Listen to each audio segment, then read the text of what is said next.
Mga kapatid, ang homilya po sa araw ng Biyernes pong ito ay hango po sa babasahin kong ito.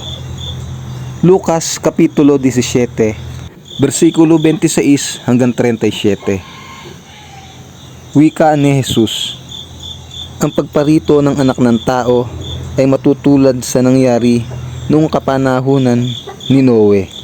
Ang mga tao noon ay nagsisikain, nagsisiinom, at nagsisipag-asawa hanggang sa araw nang sumakay si Noe sa barko.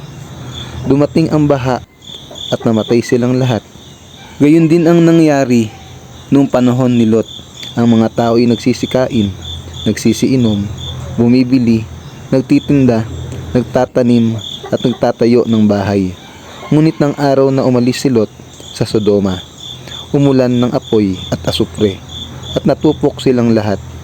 Ganon din ang mangyayari pagdating ng anak ng tao.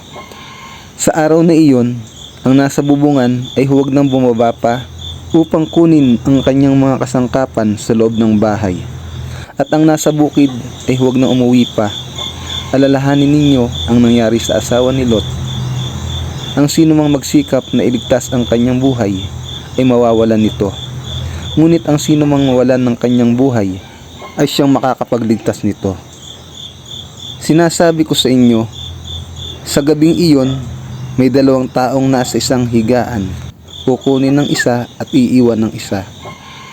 May dalawang babaeng magkasamang nagtatrabaho sa gilingan. Kukunin ng isa at iiwan ng isa.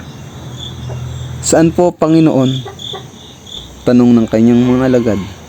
Sumagot siya, kung saan may bangkay, doon nagkakatipon ang mga buwitre. Ang mabuting balita ng Panginoon. Pinupuri ka namin, Panginoong Hesukristo.